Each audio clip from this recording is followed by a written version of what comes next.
another edition of Hope Healthy Living. I'm Hope and welcome co-host. Hi everybody, it's me, Pearl. How are you? I'm fantastic. Oh, you look fantastic too. Amazing.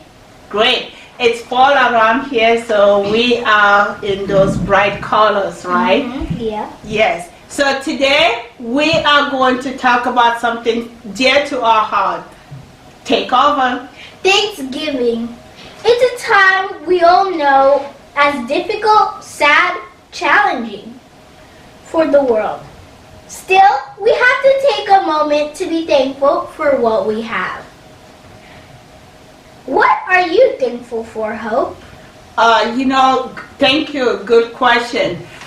This year, I am very thankful for my life. With everything going on, it's just hard to think about something positive right now. But if we take a moment and just being appreciative of what we have, my life, my family, my friends, that's all I need right now. I am very thankful for that, for all those people in my life and for my friends, right? But I am particularly thankful for my dad. I don't talk a lot about my dad, who is your grandfather. He's not here with us, but guess what? He was somebody who loved writing. And I found some of the poems that he wrote about being thankful. So it just fits well with what we're doing today.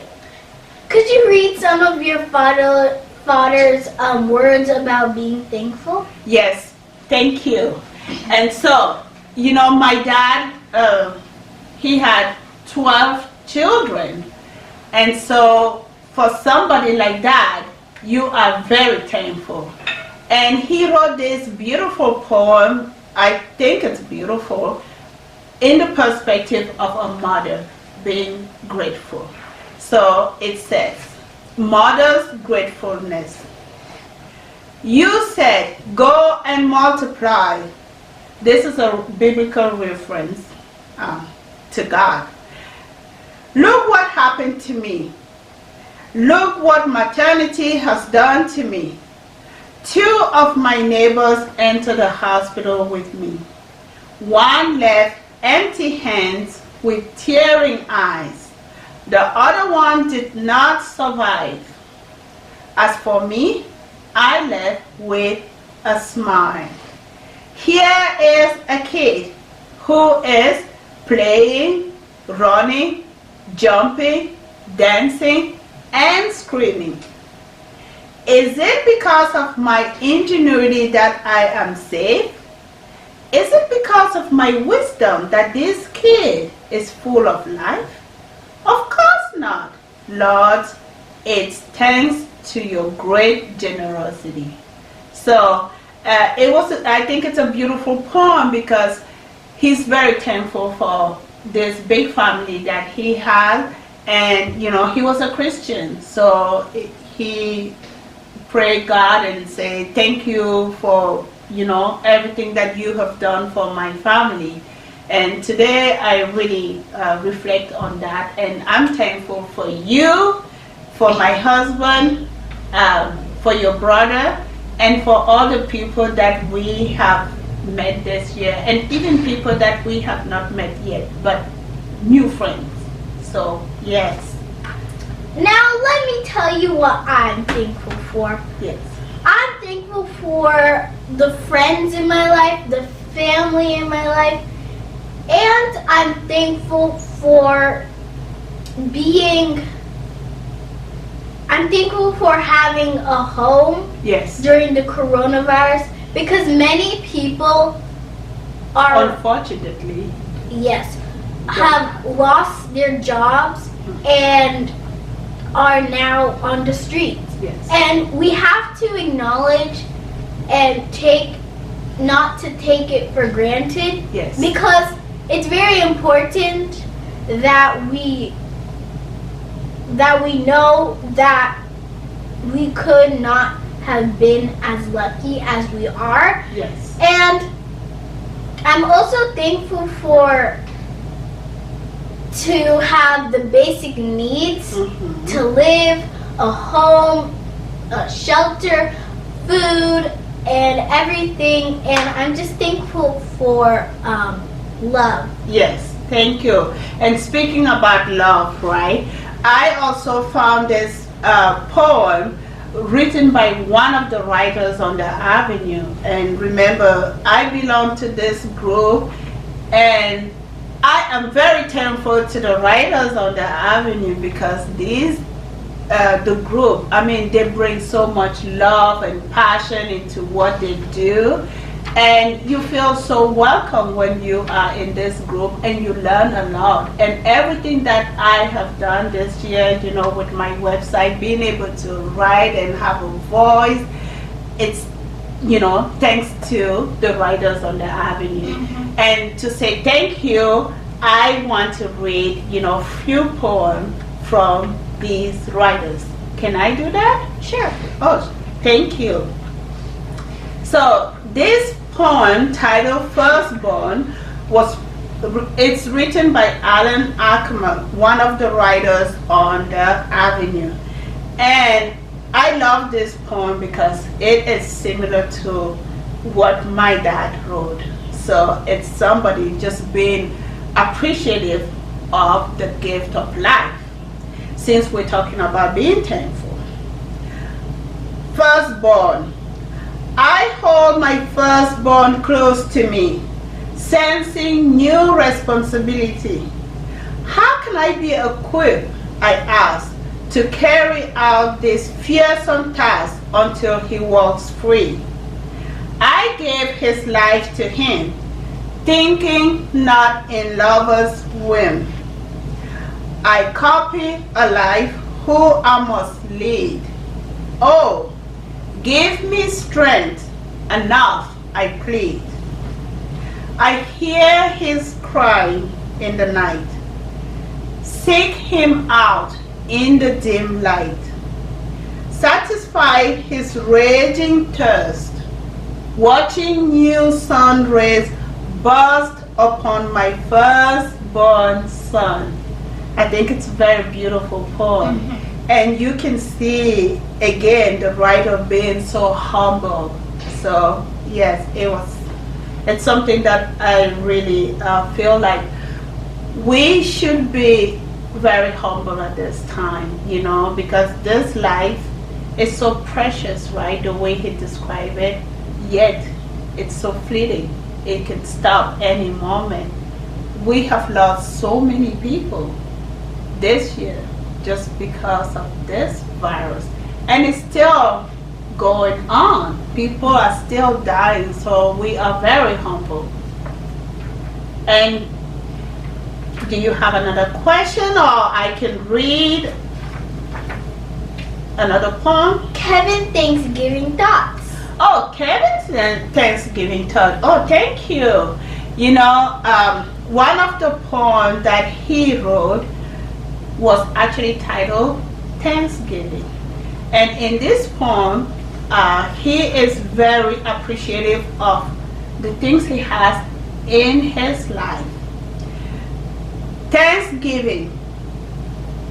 The first thing I'm grateful for is my great family all around the world.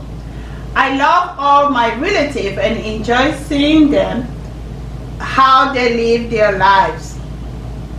They are all different, but we all believe in God. And I love Thanksgiving because it brings us closer together. The second thing I'm thankful for is my school. I love making new friends with people I never knew and learning about them.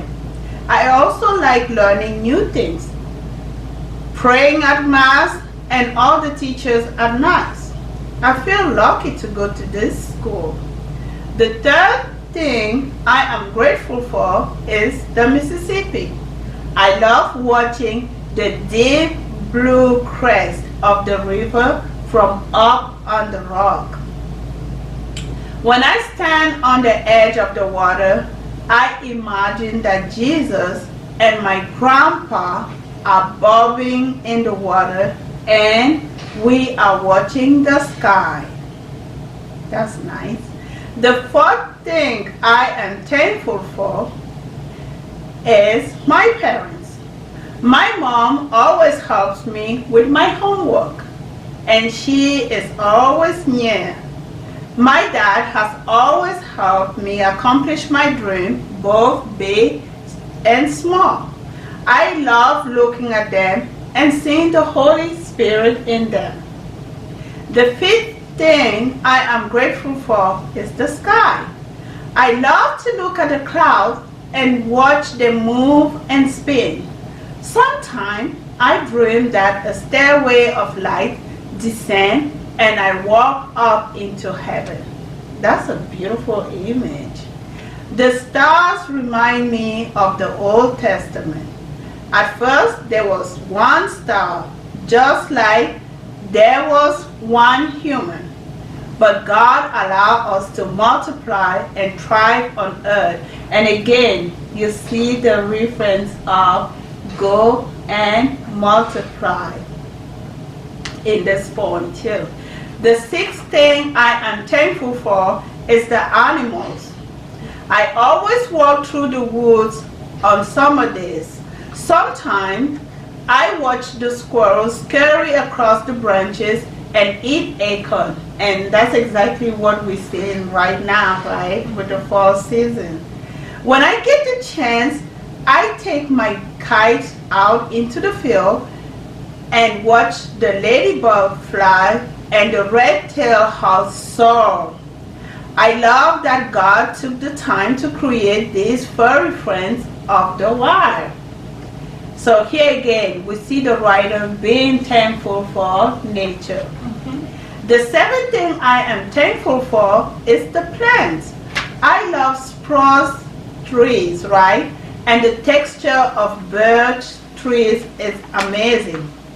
I pick berries by the river in fall with my mom, and I ride my scooter under the archway of bushes and mulberry trees. It all reminds me of the Garden of Eden. The eighth thing I'm grateful for is food. The only thing I wouldn't eat is egg. I love chewing food and I love cooking even more than I love eating. Whenever my mom and I celebrate, we make homemade pie. And this is the season. My mom's gift from God is to bake. The ninth thing I am grateful for is mystery. When I look for something, I feel depressed.